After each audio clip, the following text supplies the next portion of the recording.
with Jill and Jessica, and I think that's everyone I see in the chat right now. So that is awesome. I am delighted to be here and meeting with you again. And I have my list here, which starts with mic check, because we did have that one time where it didn't work. So give me a thumbs up if you can hear me so that I know that this is working. And then we will go from there. Oops. There we go. You can hear me. Excellent. And note to anyone, when it says learn more, don't bump that by accident because that takes you elsewhere. Excellent. So now that's worked. So I'm delighted to be here. I'm really excited to answer some questions just like previously. And today's topic is all about health class. Now, I don't know about you, but health class for me was taught by a PE teacher, which she was also the coach for the girls basketball team. And she basically bounced all the time. And she was so enthusiastic and so lovely. And I really appreciated so many things about her because oddly, I actually remember her. A lot of those like weird classes you had to take in school, I don't remember. Like I know I had to take some home ec type stuff and basically no memories of most of that. But this one I did remember, but not because it helped me in any real way. And so today's focus is going to be on why health class doesn't work. And if you live in the United States, you know everyone in public school is required to take health class. Private schools generally offer a health class. I'm guessing other countries also do a health class. And health class is kind of like all the things that you're supposed to do to be a good, healthy person, right? And the problem is you're supposed to, you should. And as we all know, shoulding never got anyone to do anything. Whether you're a kid or you're a grown-up, maybe you might a little bit, like you should, write a letter to so-and-so or whatever. You should eat whatever. But that doesn't carry for long term. That's a little push to get you to do something once. But it's not something that's going to help you day after day and month after month and year after year, which life is a really long time to do something. Like when you start thinking about how many times you have to cook dinner for your family, have you ever thought about that? Those of you who are the dinner cooker in your family, which I'm guessing a lot of people here would be, there's just a lot of meals.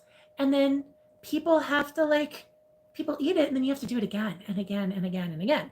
And for those kinds of things, there's a certain amount of shoulding that goes into it, but it's really hard to make yourself make healthy choices unless there's a good reason. Now for me, I love my kids. And so I make healthy choices because I want my kids to eat healthy. But one thing I see a lot of women do when their kids leave home is they just kind of stop eating because there's no one to feed. And so I think on some level we understand this, but our kids do something a little bit different. Around us, our kids might make good choices and then we're not there and maybe they don't make such good choices. I personally, it was Swiss cake rolls. I don't know if anyone had those, the little chocolate rolled up things with weird white, not whipped cream on the inside. They were kind of like the chocolate chocolate, more real version of the Twinkies. That was my little failing. When I was away from my mom, she didn't know what I was eating. I had Swiss cake rolls for lunch. Not like for a snack, but for lunch, along with a sweet tea of some sort. So not the best choice in the world. But as I got older and I learned about the body and I understood why we eat healthy, then I started making good choices for myself. And for me, it was actually medical school. I still remember that in medical school, my husband and I was taking nutrition. You have to take it to become a doctor. And my husband and I decided we were going to stop eating fast food. And so we stopped for over a month and we actually ate salads and healthy stuff. And then we were like, oh, let's just stop by and get a burger. We were on our way to something. And we both felt so yucky afterwards. And I was like, wow, it really does make a difference. And for me, that was all it took. I was like, never doing that again. And so now I'm a huge fan of vegetables and, things that I feel good when I eat. And so understanding the why and then experiencing it for myself really drove it home. I had backslide sometimes, but he's also not as self-aware of his body. And so I can tell that he doesn't feel as good, but he might not tell. But my kids are really interesting because I raised my kids. I mean, of course. And their whole lives, instead of saying you should eat this or you should not eat that, I was so careful not to say that, partly because we don't want eating disorders, right? Eating disorders are a place we don't want to go with our kids. And so when when we're talking about food, I never said like good food, bad food, or we should do this or shouldn't do that. Or I'm going to go treat myself with like a chocolate, or, oh, well, I'm not going to get that until I've eaten my broccoli. Instead, it was just food is food. And we talk about like why you need it. And there's no shoulds there. And this is kind of where that whole health class thing doesn't work. Because in health class, you have this quick, got to get it in there. Here's what you should do. And like they tell you what you should do, but they don't have time to go deep into the science of what you should do. So, okay, so I should eat healthy because it's good for my heart, blah, blah, blah, whatever, right? But in my classes, we're going to talk about exactly how each and every organ in our body works, why it needs what it needs. And that's how I raise my kids too. And it's really interesting now to look at like my son who's 16. He gets on a scooter, goes down light rail, takes light rail downtown. I don't see him until he tells me he's home again or tells me he's going to be home. And sometimes that's super late if he has a performance. He might be home at 10:30. And so he has all this time where he has wheels, he has money, he has freedom because he has a part-time job. And he could be eating junk if he wanted to. I don't, who knows what kind of decisions he'd be making. And instead, he comes home, he's like, Mom, I don't see how the others can do this. Do you know that they stay up until after midnight on their computers? Did you know that they're eating like chips and soda? How can they do this? And he understands that what he puts into his body is what's building his body and what's fueling his body. And so that's his motivation, because dance is everything to him. And food and sleep and all these shoulds fuel dance. They let him dance. And so now he has a motivation, the thing that actually matters to him. And so there's an alarm on my phone for the grocery order. Again, if you're the food person here, you probably relate to that. I need to change that to not go off during our live. I think that happened once before, but I turned it off. So that's where attending health class kind of falls apart, because if you know you should do something, but it's not motivating to you, why do it, right? But once we understand why and how our body works, now we have this intrinsic motivation. And that's going to be different for different people. My son's all about belly. He needs his muscles to work. He needs his heart to work. He needs to have energy. He needs his brain to be sharp because dance, obviously. And for someone else, it's going to be something different, right? But once we understand how it works, then we can focus on what's motivating for us and then make those choices out of just our pure joy of what we love, or passion for something, or whatever it is that's motivating us to do what we need to be doing. So I'm just checking. Oh, what do parents do? How can a parent help your child make good choices for themselves when no one is looking? So, and then also, of course, how I get involved with this too. So, of course, there are some parents who are just making their kids do the thing. And of course, that's we do as parents, right?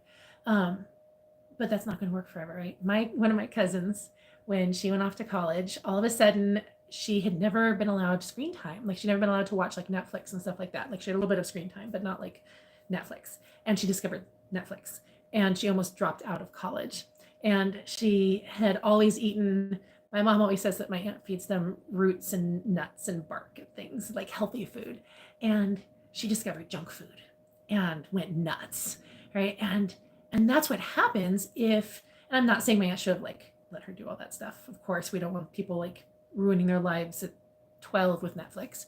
But when people aren't allowed to do things, and that's just it, then they're just going to go nuts when they have the opportunity. So better with us available to help them start making those choices for themselves, so that when they don't have us available to kind of be their Jiminy Cricket voice of reason, that's still there inside them, and they're making those choices. So for parents, part of it's our own language. No more shoulding. I really should eat this broccoli. It does not teach kids that they want to eat broccoli. But, I love broccoli, my favorite. I have some broccoli with my baked potato. I'm gonna put a little pinch of salt on it. I'm gonna, I need a little, that kind of stuff. That's that's gonna be a lot more motivating. So watch yourself. I see so many moms in particular. So dads are just like, I don't like that. I mean, not to generalize here, but moms tend to be more of like the more subtle. And so you have to really watch yourself. And of course, anyone could do this too, but it's the like, well, I'm not going to have that until I've made myself do something else. And, I'm not going to have the brownie because I haven't done the other thing. And so you're kind of like making it this reward and punishment, which is kind of like a natural way a lot of people, you have to eat your food before you get your dessert, right? But if we phrase it as a reward and punishment, and if our kids see over and over again that, like, oh, we have to be bribed to eat the healthy food, mom even has to be bribed to eat the healthy food, then that doesn't work, right? But like in our house, we still eat our food before our dessert. But first of all, we don't have dessert every day. So on the days that we do have dessert, there is no like you have to finish your dinner before you get your dessert thing, because I'm like, we have dessert once in a while, and if they eat it instead of their suppers, like that's not the end of the world. So I've taken that battle out. So just we don't have dessert most of the time. But the other part of it is I eat my dinner because my body needs fiber. My body needs protein. My body needs vitamins. My body needs what is in that food. And I'll talk about it. Oh, I'm going to make sure I eat this because I need this for this reason. And so my kids have grown up just expecting that. And so what I hear from parents of our students is the same thing, is that the kids are telling their parents, we need to eat this because it has fiber in it. We need to eat this because that's protein in it. Did you know that when you eat this, it's just a bunch of sugar? Did you know sugar doesn't give you what you need for your body? You need this other stuff. And they'll like tell their parents, which of course kids are great at being smart that way. But then they're doing it for a different reason. And so instead of like, you don't get this until that, now we can say, well, why do you need this? Can you tell me more about this? So that could be in the nutrition unit. We talk about it, but also in the individual parts of the body, right? You learn about the large intestine, you're going to learn about fiber, because fiber and large intestines are like this. And so then you can use that. You can pull that up and bring it as a conversation topic and just mention an offhand way, and be that weird mom who's like, well, I need my fiber for my normal poops, or whatever you're comfortable with in your life. And so when you get that information, I don't know about you, but my kids listen to other people sometimes better than me. I don't always know things that other people know. And so I'm the other person here telling them that. So I'm telling them they need fiber rather than you. But you can reinforce it. I think that is all the questions that had to do with this. Right. Excellent. It is. And when we talk about sugar, we talk about sleep, when we talk about how the brain works, even things like preventing dementia, I go into that because when we talk about how what we do affects our brain and affects our body, it gives us reason. So I hope that helps everyone here. And if there's topics you wish that I'd cover, you can always message us, and maybe they'd make it into some future sets of lessons we're making or things like that, because of course there are topics that we all need in our family. If you're interested in checking out our science program that's all about real science, real medical science from the perspective of a doctor, and what I know people need to know about their bodies, then check out Dr. Robin's school. I'm Dr. Robin. And you can get a free trial for 30 days so you can really dig in and try things out. This isn't like, well, you get 24 hours, let's do it. You get a whole month, because I'm a mom and I know what it's like. You're not going to always have time to do things when you want to do them. So try it now is a great time, because then you're ready for the school year, or you're ready for next month when you have some more time. Summer activities are winding down. You will have already checked it all out, and you'll be ready to really throw the kids in there. Or like we are right now, it's just wicked hot during the day. So we're actually doing a lot more stuff on screens than I expected for the summer, because it is just so hot. And so we're doing more art and science and things like that on a screen, because it is so hot outside. And so we're not going out there during the day. So we just go out really early or really late, and in between we're hiding where it's cooler. So if that's you, do your 30-day free trial, enjoy it. We have summer camp going on right now, which means you'll get the summer camp manual download for free as part of the whole thing. And then you also have all the projects to do. Now, you also have the full curriculum. You're not limited to that, but you can either log in and go to the full curriculum where you get all the lessons, or you can go to just the section that has the projects. Those are included in the full curriculum, so it's not like you're going to miss out the rest of the year, but we just pulled it out separate to make it easy for you if you just want to do projects this summer. So lots of ways to use it. So if you want to try it out, there is a link in the show notes for you to go try out that. And then if you have any questions, you can message us at hello@docrobinschool.com. And Jill gets every single one of those, and we'll make sure that we get them answered. So make sure to message me with those. And other than that, it's same time, same place here next week. So same time, same place, YouTube in the summer on Wednesdays. I look forward to seeing you guys here.